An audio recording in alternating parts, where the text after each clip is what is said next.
Have you ever loved someone so much that your own life started to fade behind his presence? Not all at once, but slowly, softly, like a candle dimming in daylight. And when he left, something in you shattered, but another part, quieter, almost hidden, began to whisper, "Now you can see yourself again." That whisper, though barely audible at first, might have been the beginning of your return. There's a wound that doesn't scream. It sits in silence, a quiet ache that pulses when you wake up alone, when your phone stays still, when you catch your own reflection and forget who you were before him. It's not always dramatic. Sometimes it's just the way the light in your eyes seems dimmer, as if he took the color with him when he walked away. But what if that absence, that sharp emptiness, is actually space? Space for something new, not someone new, but something sacred, your becoming. Most women don't miss the man. They miss the feeling of being seen, even if the gaze was fleeting. They miss being chosen, even if the choice was unstable. But deeper than that, far deeper, is a longing to finally recognize themselves, to look in the mirror and say, "There you are, I remember you." Louise Hay teaches us that the mirror is more than glass. It's a sacred portal. When you stand before it and whisper, "I am willing to release the need for this pattern," you're not just breaking cycles, you're calling yourself home. And still, there's a part of you that watered a flower that never bloomed. You hoped, believed, waited, thinking that maybe this time, maybe with enough love, it would open.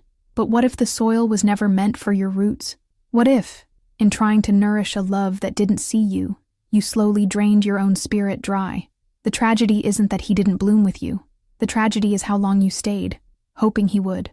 Clarissa Pinkola Estes speaks of the wild woman, the one who wanders, who howls, who remembers the pulse of the earth in her bones. But before she could return to her wilderness, she had to walk through exile. She had to forget herself, so she could later remember with clarity. And that is where you are now, on the edge of remembering, on the threshold of your own untamed beauty.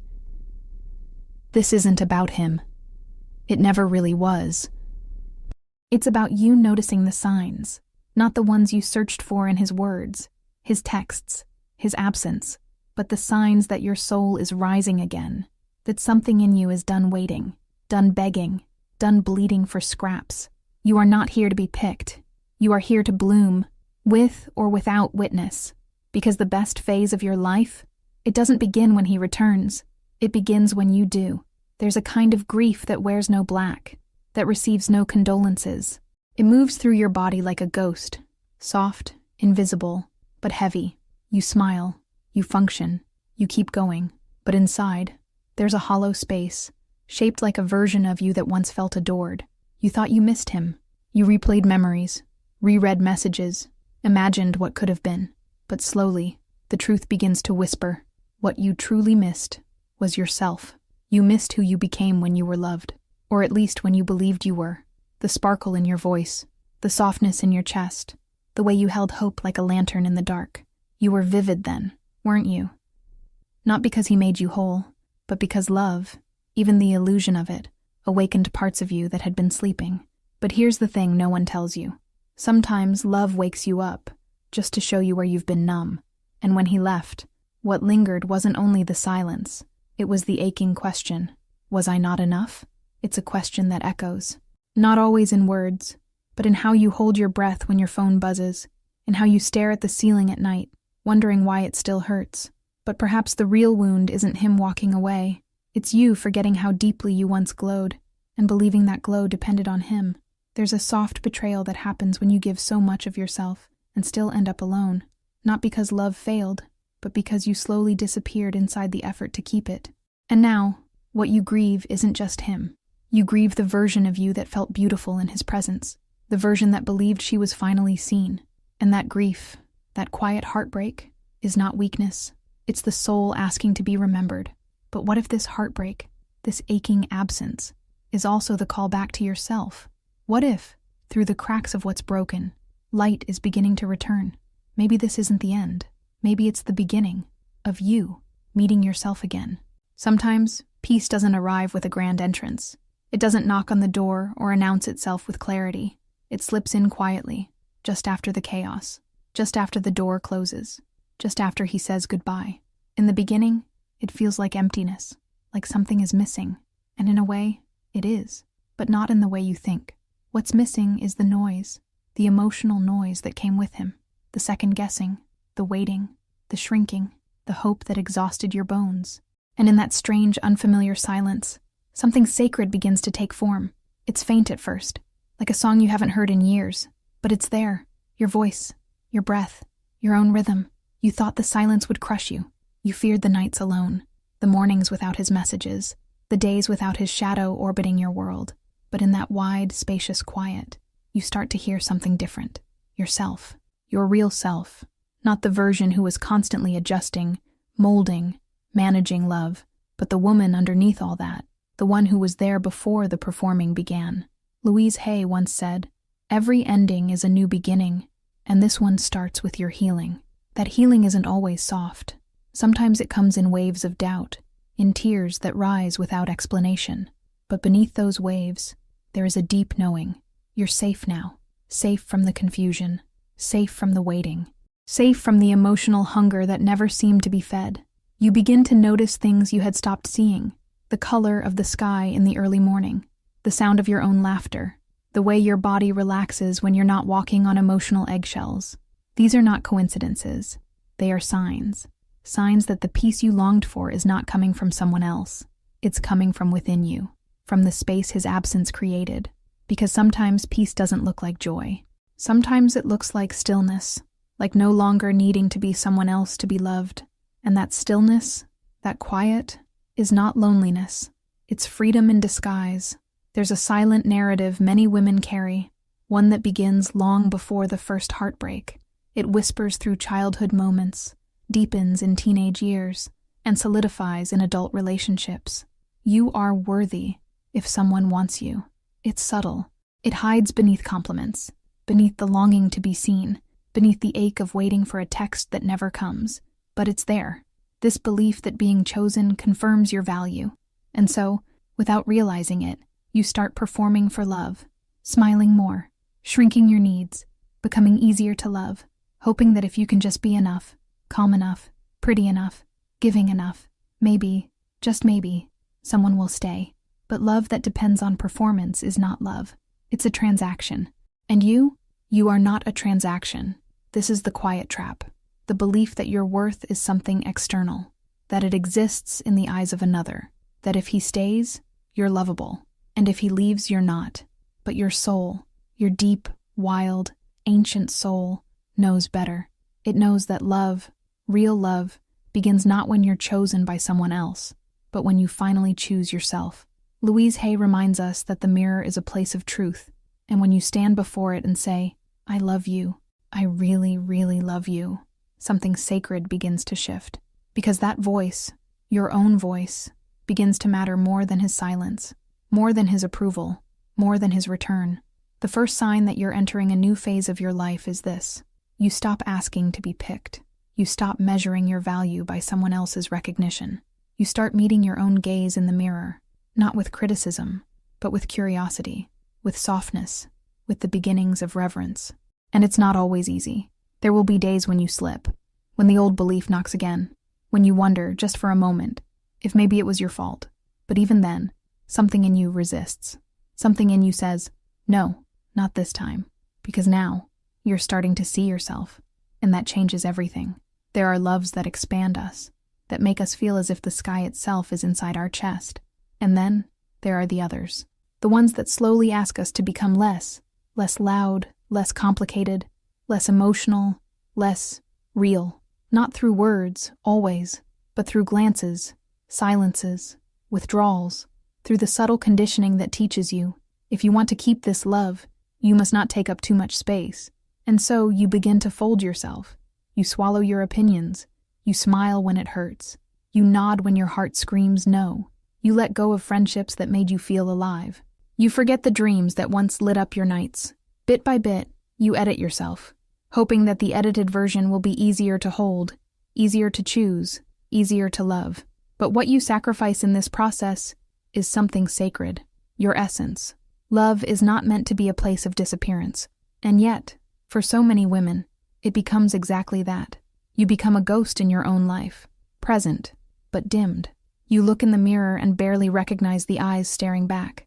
And somewhere inside, a voice begins to tremble. This isn't me. I used to be more than this. But when a woman begins to remember her own fullness, something changes. She no longer wants to fit into a love that demands she shrink. She begins to crave air, space, truth. She begins to crave her own company, the sound of her own thoughts, the rhythm of her own heartbeat. She no longer wants to be chosen for a version of herself that doesn't even exist anymore. This next phase of your life will not require you to be smaller. It will require you to grow, to stretch, to take up space unapologetically, to walk into rooms and relationships with your entire self, not just the parts that feel acceptable. And that is not arrogance. That is wholeness. Because any love that needs you to disappear in order to survive is not a love meant for your becoming. It's a cage, and you were never meant to live behind bars, not even golden ones. Loneliness has a reputation. It's often seen as something to be escaped, a shadow to avoid, a space to quickly fill. But what if we've misunderstood it? What if loneliness isn't the absence of someone else, but the presence of your truest self, waiting to be heard? What if the silence you fear is actually sacred, not empty, but full of messages only the soul can whisper? At first it hurts. It stings in the chest. It echoes in the hallways of your home. You hear a song and your breath catches. You remember his voice, his habits, the way his presence filled a room. And now, that room feels cold, unbearably so. But beneath that chill, something ancient begins to awaken. A remembering, a reconnection, a rebirth. Because loneliness, when met with softness, is not punishment. It is a womb, a place where your next self is being formed. It's the dark soil in which something new, something honest, something yours, begins to root. And in that darkness, there is intelligence. There is timing. There is growth that can't be rushed.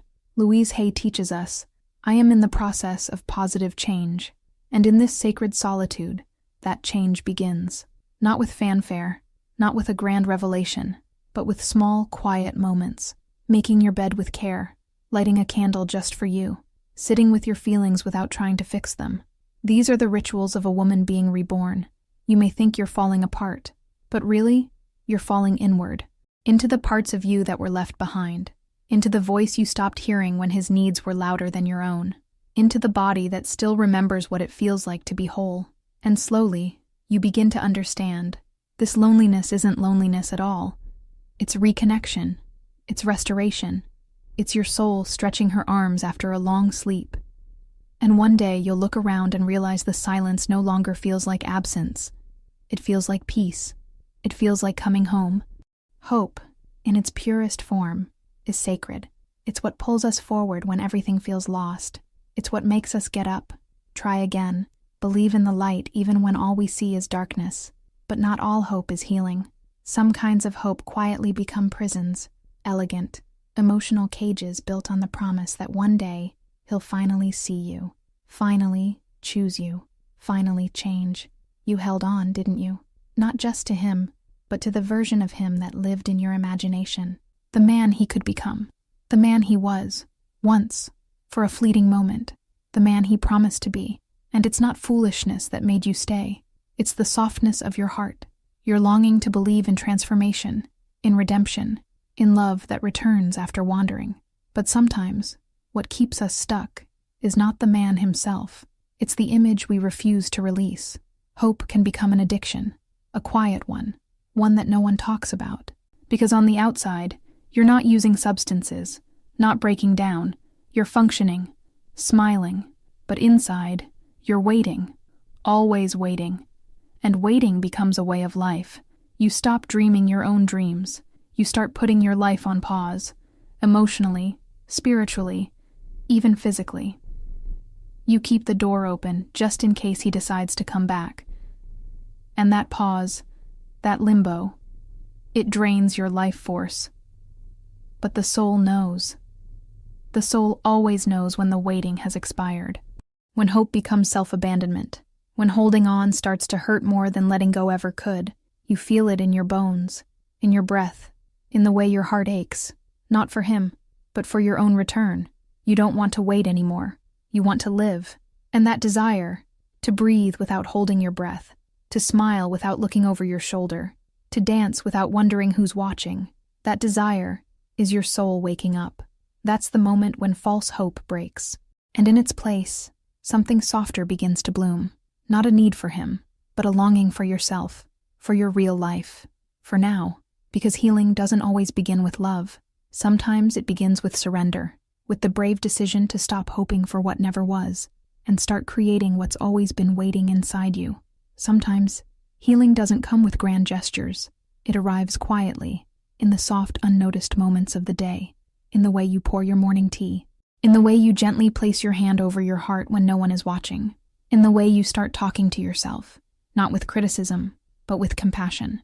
These rituals, simple as they may seem, are the foundation of rebirth. They are love, whispered inward. For so long, your worth was tethered to someone else's gaze. You waited to feel beautiful when he looked at you that way.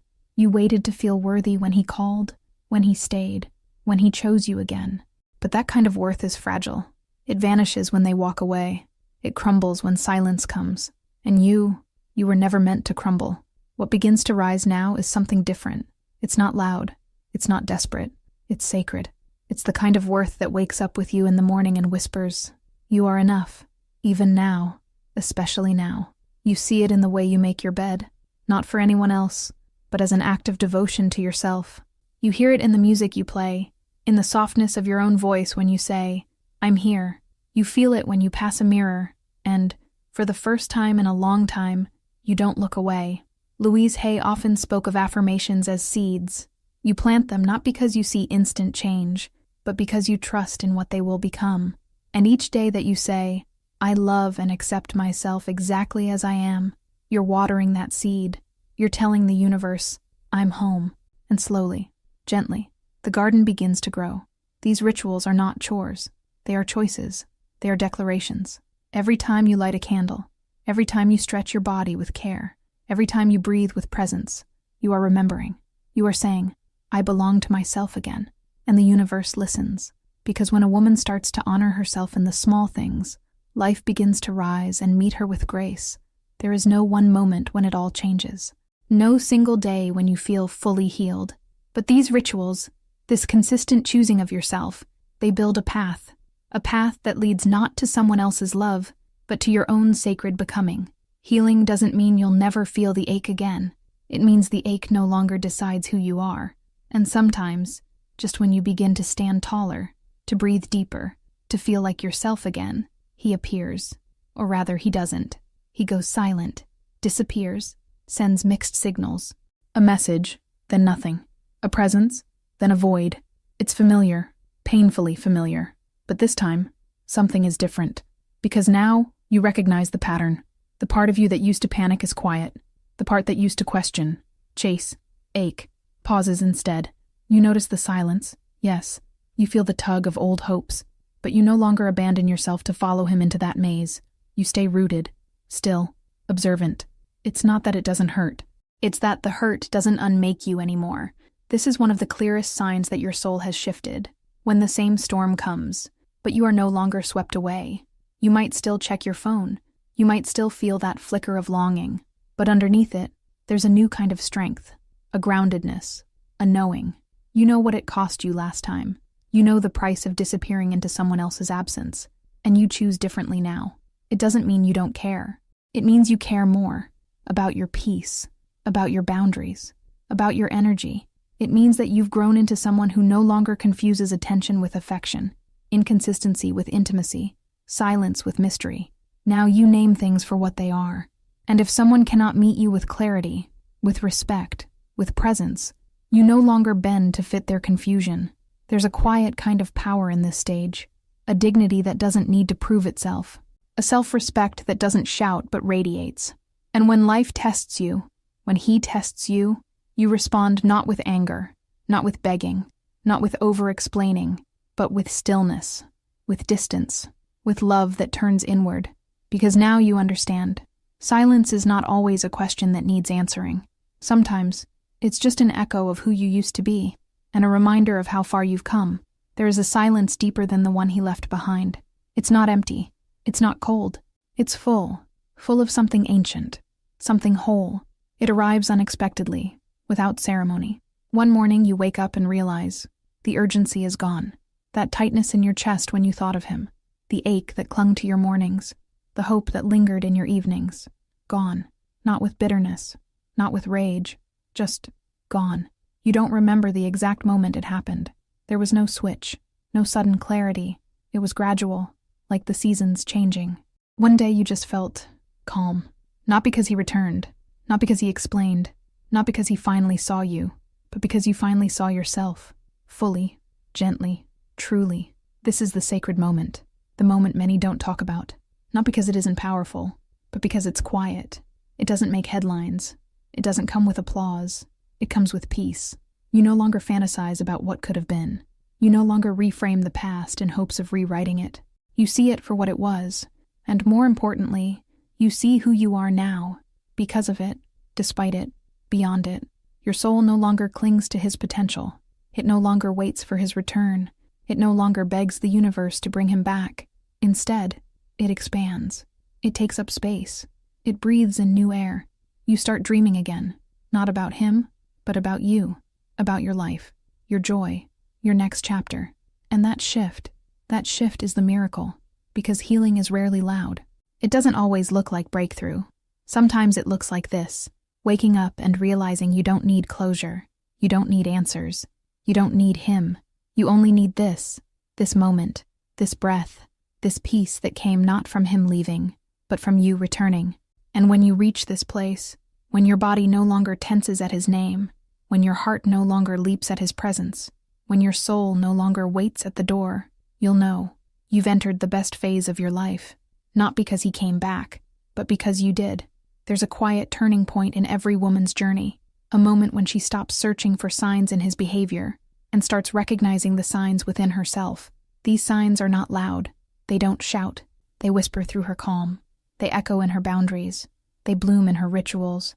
They rise in the way she says no, not out of fear, but out of reverence for her own soul. That's how the new phase begins. Not with external confirmation, not with someone else choosing her, but with the simple, sacred choice to choose herself, every day, in every breath, in every mirror she passes. Louise Hay reminds us with unwavering clarity, I approve of myself, not just when I feel beautiful, not just when I am loved, but even in the becoming, even in the unraveling, even in the raw, honest, unfinished parts. And that approval, quiet, consistent, unconditional, becomes the soil for her new life. A life where peace is not a rare visitor, but a trusted companion.